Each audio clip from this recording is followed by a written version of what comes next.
No a prosím na pódium privítať ďalších hostí. Je to Maroš Zurus z Osla, skvelý barman z baru Himkok. A ďalším hosťom Slováci v zahraničí live je Martin Hudák zo Sydney. Taktiež skvelý barman a človek. Ahojte, vítajte. Ahoj, ahoj. Je to neuveriteľné, že tu takto môžem so všetkými vami sedieť a veľmi sa z toho teším. A keď sa opakujem, prepáčte. Vítajte na Slovensku. Ako sa vy máte? Maroš, Martin. Úprimne? Povedz. Super. Trošku unavené, nebudeme si klamať, ale tá energia a ten excitement, vzrušenie, že sme tu, ja si myslím, že je dôležitejšie než spánok. Aké bolo expo? A spánok. A ty niekedy spíš, Martin? Lebo podľa Instagramu, podľa mňa nespíš. Nikdy never sociálnym médiám, ale snažím sa až tak 4 hodiny denne. To je málo. V lietadle. Presne tak, no. Maroš, ty ako? Expo, celé hospitality, aký bol workshop, semináre? Ja si myslím, že to je nádherná udalosť. Ako Marian povedal, je to prvý milestone, že sa niečo deje. Vlastne máme krásnych ľudí v zahraničí. Škoda, že sú viacerí v zahraničí ako doma. Ale ja si myslím, že slovenská F&B, vlastne kultúra si zaslúži viac pozornosti a cez tento expo vlastne sa to aj dostáva. Aký bol ten váš príbeh, čo sa týka odchodu zo Slovenska do zahraničia? Prečo ste sa rozhodli, že idete? Martin. Tak ty dobre vieš, že sme sa stretli asi vyše 10 rokov dozadu v malej kaverni v Prešove v Dublin Cafe. A tak ja som tam začínal hneď po škole s veľkou hlavou, že teda to bude úspech životný. A samozrejme prvý host, prvá facka. A zistil som, že to tak teda nie je. Tak som si povedal, OK, tak sa asi budem musieť učiť viac a ostal som teda nakoniec v tom rodnom Prešove 5 rokov a po tej dobe som si nejak uvedomil, že asi som už dosiahol všetko, čo som mohol na tom Slovensku. Objav roka, barman roka, kadejaké tie súťaže, sme spolu súťažili s Marošom a ja si tak stále robím stranu, že je ľahko byť najlepším barmanom na Slovensku, ešte teda to bolo 10 rokov dozadu, lebo nás bolo, že 5 alebo možno 10 v tej dobe. Takže som sa nejak necítil dostatočne challengeovaný, že nemal som nejaké tie výzvy alebo také nejaké mantinely, tak chcel som nejak posúvať, tak ten Londýn vyšiel a po Londýne Austrália a vlastne za posledných 15 rokov som vystriedal len 3 bary a to bola tá kavereň v Prešove, American bar v Savoyi a teda teraz môj vlastný bar. Inak ty si preskočil Bratislavu, lebo každý východniar ide najprv do Bratislavy. No, teda neviem, koľko Bratislavčanov je teraz tu v miestnosti. Ale koľko východniarov tu je? Tak my a Mároš určite reprezentujeme ten východ, ale hej, no, preskočil som Bratislava, Prahu a to nie, že teda nebol nejaký rešpekt alebo úcta, alebo že sa nebolo čo učiť v tých mestách, metropolách, ale ten Londýn bola najväčšia výzva životná. Rozumiem. Maroš, ty prečo si sa rozhodol odísť do zahraničia, do sveta? Tiež si robil v prešovskom bare? Presne tak, začínal som v Cuba Libre, čo je momentálne asi celkom rozrastený bar. A Prešov bol dobrý základ, lebo po škole vlastne, keď som začínal ako barman, som nemal šajnu, čo robím.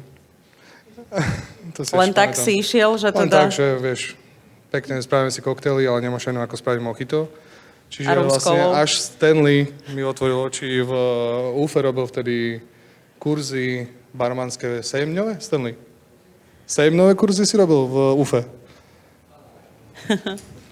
A vtedy som pochopil, že barmanstvo nie je len vlastne o tých drinkoch, ale je to krásna práca a má to svoju históriu, ktorú som chcel šíriť tiež. A po 7 rokoch v Cuba Libre som sa rozhodol, že vlastne posunúť sa ďalej je dobré a keď sa neposuniem teraz, tak nikdy.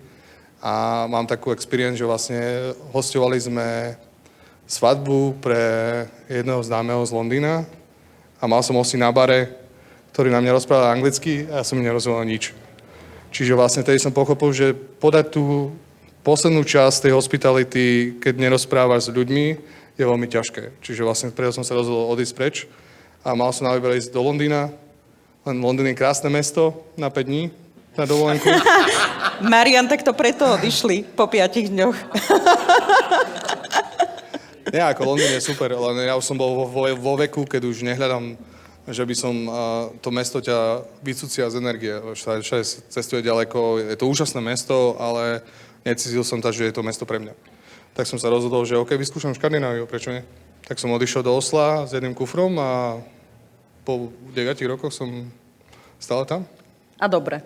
No, stále dobre. Ty tiež pracuješ, Himkok Bar má tiež taký svoj špeciálny koncept, môžeš nám ho predstaviť? Tak nie je to až taký veľké, ako Marian má v Berlíne momentálne. Ale niečo podobné, má to 450 ľudí, kapacitu tiež. Je to destilérka s barom, čo je vlastne unikátny koncept. Nepoznám veľa barov, ktorí majú destilérku vedľa. Čiže vlastne ten kreativity proces je neobmedzený. A keď som videl príklad ten vlastne koncept, tak som si povedal, že tento bar má potenciál a stále ho využívame takto na 60%. Čiže máme cider bar, máme destilérku, main bar a potom máme ešte taproom, kde sú koktely na drafte a do toho ešte máme nejakú izbu, ktorá je momentálne v prerábke, čo je náš apartmán. Čiže... Stále tam máte barbershop? Máme stále barbershop. Tiež dobrý koncept. No. Teda nie pre mňa, ale minimálne ešte nejaké kaderníctvo. Ja, ako pre mňa hlavne zaujímavé je to, že vlastne Slovák reprezentuje norskú kultúru, ako som dneska spomínal, ale tá norská kultúra má veľa similarity so slovenskou a vlastne cez tých hostí sa vžiješ do tej kultúry. Že veľa tých experience vlastne šerujú s tebou hostia na tom bare. Čiže vlastne nie, lebo ja som to kde googlil, ale tou konverzáciou na dennej báze vlastne sa vžiješ do tej kultúry a začneš to chápať a vidíš tie similarity so Slovenskou tiež. Čiže... Super. Martin, poďme sa povenovať baru Maybe Sammy, aj keď teda ty máš v Sydney viacero konceptov so svojimi spoločníkmi. Inak toto je vždy fascinujúce, keď rozprávam niekedy o Martinovi Hudakovi, tak hovorím, že tak vám poviem, že Taliani s Prešovčanom si otvorili bar v Sydney a teraz ešte aj tequila bar. Mexický štýl, ale poďme sa pobaviť o Maybe Sammy, pretože Maybe Sammy má v Sydney úspechy aj celosvetovo. Ten váš koncept ste zakladali na čom? Tak hlavne, kedykoľvek si niekto z vás chce otvoriť bar, tak si to rozmyslíte asi a teda, ak chcete otvoriť bar a máte tú víziu a ideu, tak častokrát sa to nepretaví do tej reality, pretože konečne dôsledku tí hostia vám povedia, čo chcú a ako to bude fungovať. Takže ja som bol čerstvý zo Savoya, krásne oholený, mama bola veľmi šťastná ešte v tej dobe. Hej, tak som odišiel do Austrálie a okrem toho, že som zdivočil na ten výzor, tak ja som stále mal teraz ten pocit podávať ten servis ako v Savoyi, mať krásne biele sako a martiny a klasické drinky a všetko, pani, dámy a tak ďalej. No a prídeš do Austrálie a tam všetci vieš, v šľapkách, kraťasoch, každý chce dlhé drinky, svieže drinky, pivo, nikto nerieši, tak ten Maybe Sammy na začiatku bol koncept ako hotelový bar. Samozrejme, ako východňar, Prešovčan a Taliani, tak my sme nemali že veľa peňazí nejak v banke, tak na hotelový bar sme si nemohli dovoliť postaviť hotel. Tak sme otvorili bar medzi dvoma hotelmi, Four Seasons a Shangri-Lou. A vonku sme dali, že hotelový vozík, taký, jak máte aj tuto. A človeku na dverách sme dali, že čiapku, že lobby boy. Jak sa povie lobby boy po slovensky? No, ten pomáč s kuframi, hej. No a tak ľudia začali k nám chodiť s kuframi, že sa idem začekovať do hotela. No. Takže začala byť taká nejaká aféra okolo celého, že to je hotelový bar, ale bez hotelu a cítim sa jak v hoteli, že aké to bol Savoy, ale všetci takí nejakí veselší a všetko je také, že inšie, ceny sú lepšie určite.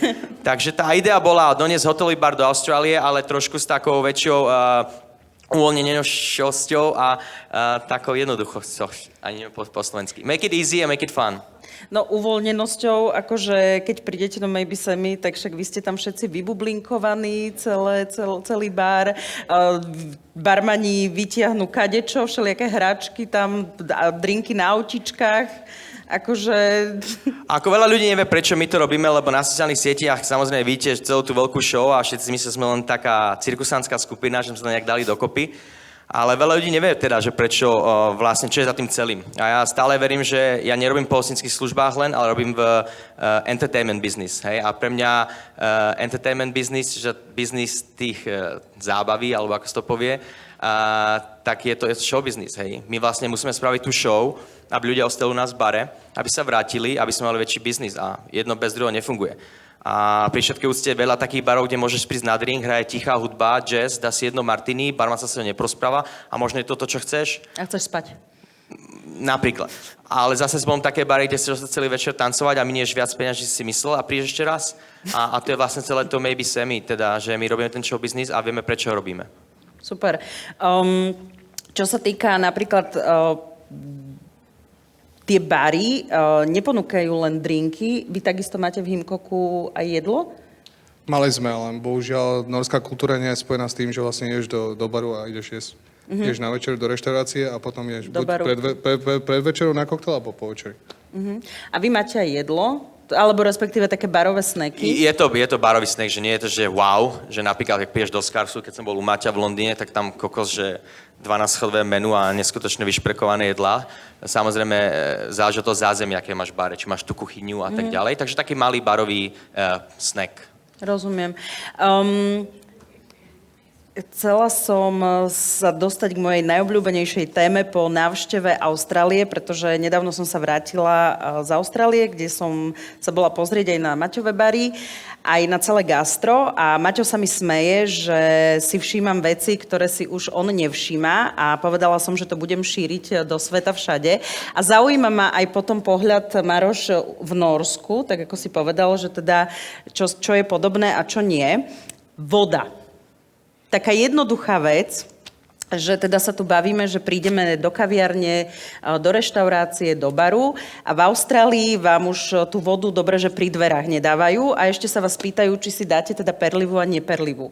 A ja úprimne sa priznam, neviem ako vy, ale ja som na to nebola zvyknutá úplne. Akože áno, sú tuto bary, že prídeme do Miroru, prídeme do Skybaru alebo do ďalších skvelých týchto bratislavských barov, áno, ale že bežne v podniku nie všade je tá voda štandard a ak sa mýlim, tak ma opravte, samozrejme, aby som nevyznela ako nejaká hejterka.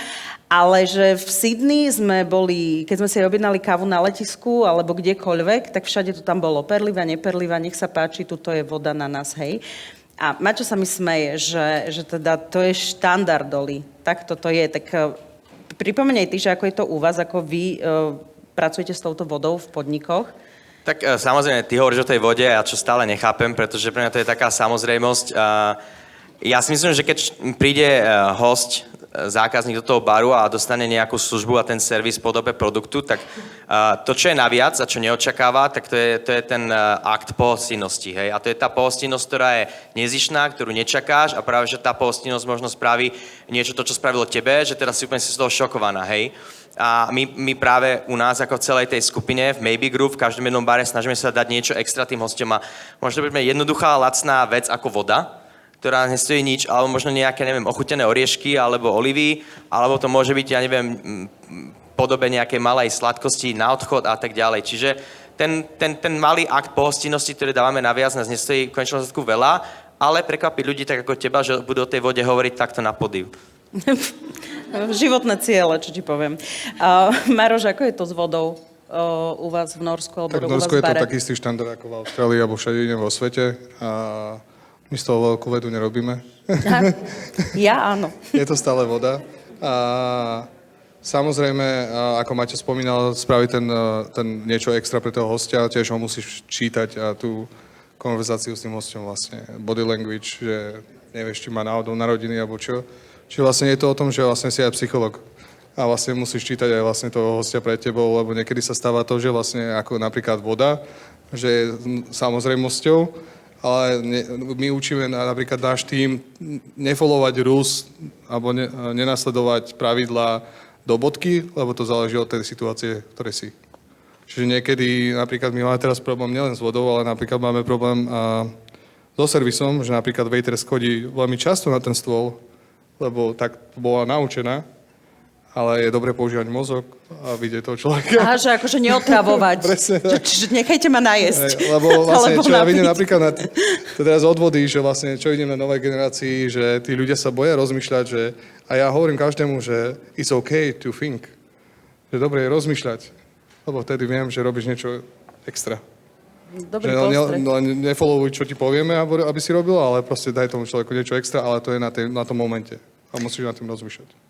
Opýtam sa aj vás, lebo rozprávali sme sa s Martinom a s Marianom o tom stafe a o ľuďoch v gastre, ako je to v Osle, ako je to v Sydney. Maťo, Maroš, máte aký problém s ľuďmi, alebo je to v pohode, alebo...